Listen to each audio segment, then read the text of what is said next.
Question number 1 है, answer the following questions. A, where does Raman live? इसका answer है Raman lives in Hingoli. B, where does Sanju मामा live? इसका answer है संजू मामा lives in Sagroli. C, name the river in Sagroli. इसका answer है the river in Sagroli is Manjara. D, who has a library? इसका answer है काका आजोबा has a library. E, if Raman made a list of relatives eight Sagroli what names would he write? अगर रमन सगरोली के रिश्तेदारों के नाम लिखेगा तो कौन कौन से नाम लिखेगा वो? इसके आंसर है संजू मामा, तेजस, अवधूत, मीरा मामी, आजोबा, अज्जी, राजू मामा, शैला मामी। क्वेश्चन नंबर 2 है, list the interesting things that Raman did at Sagroli. Number them according to your preferences, compare your preferences with those of your friends. बच्चों इसका मतलब यह है कि रमन ने सगरोली में जो जो दिलचस्प बातें की है उन्हें हमें यहाँ पे तरतीबवार लिखना है कि पहले रमन ने क्या किया, उसके बाद क्या किया, उसके बाद क्या किया। इस तरह से हमको लिखना है और फिर लिखने के बाद हमें हमारे दोस्तों के साथ उस नंबर को चेक करना है कि हमारा सही है या नहीं। ठीक है, तो इसका पहला नंबर है, पहला आंसर है, फर्स्ट है swimming in the Manjara river. Second है going on long walks through the Balaghat hills. Third है राइडिंग अ बफेलो। फोर्थ है eating different types of food. Fifth है enjoyed reading the bound volumes of Kishore, Champak and Kumar in Kaka Ajoba's library. Question number 3 है spot the exclamation. बच्चों ये निशानी जो bracket के अंदर है, कॉस के अंदर है, इसे एक्सक्लेमेशन मार्क कहते हैं। तो हमको इसे तलाश करना है कहां पर? In the letter. ये जो हमने अभी खत पढ़े अ लेटर फ्रॉम हिंगोली, उसके अंदर इस तरह की निशानियों को तलाश करना है एंड कॉपी द सेंटेंसेस। और ऐसे जुमलों को हमें यहां पर लिखना है। तो बच्चों यहां पर 5 जुमले लिखे हुए हैं जिनके अंदर एक्सक्लेमेशन मार्क दी गई है।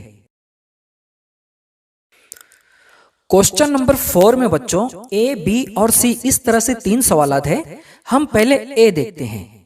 Find and copy the non English words in the letter.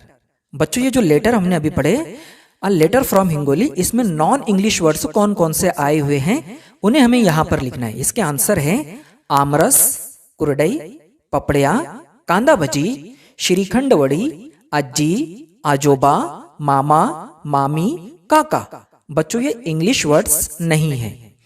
इसका बी क्वेश्चन है make a list of your favourite foods, dishes, how many words are English.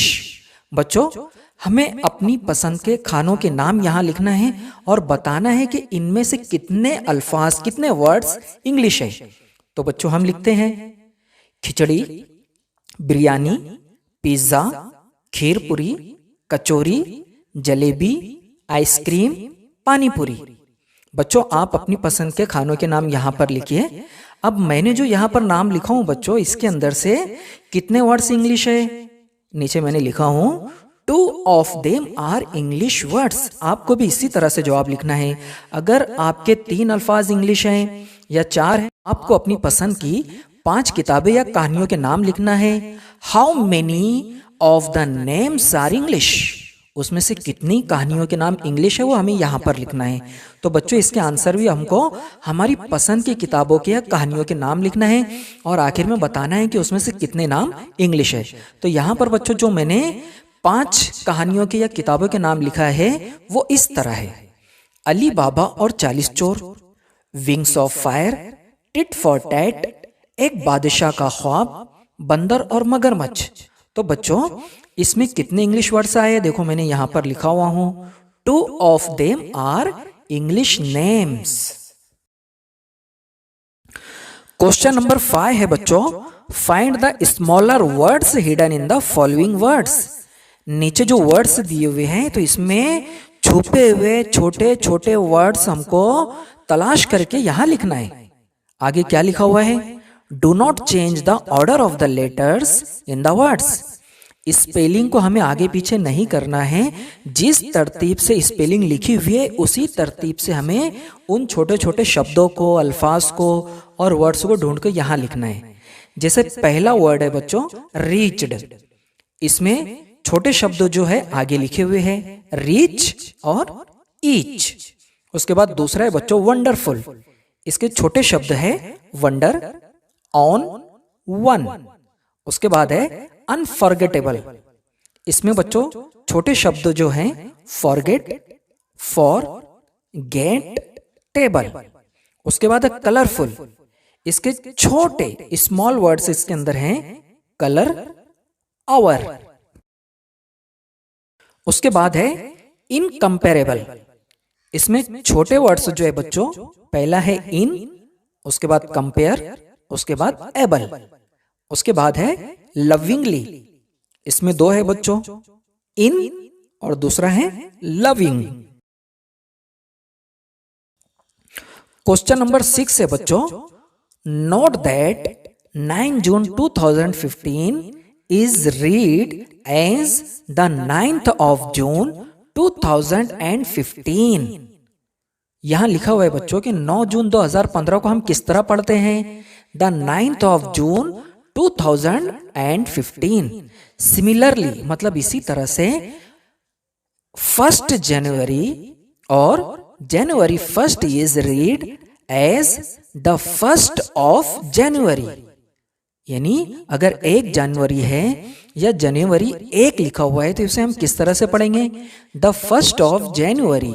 Now read the following. अब हमें नीचे जो तारीख दी हुई है बच्चों, डेट्स दी हुई है, उन्हें हमें पढ़ना है कि हम किस तरह से पढ़ेंगे। तो पहला है 15 अगस्त, इसे हम किस तरह पढ़ेंगे बच्चों? The 15th of August। दूसरा है बच्चों 22 दिसंबर, इसे हम किस तरह पढ़ेंगे?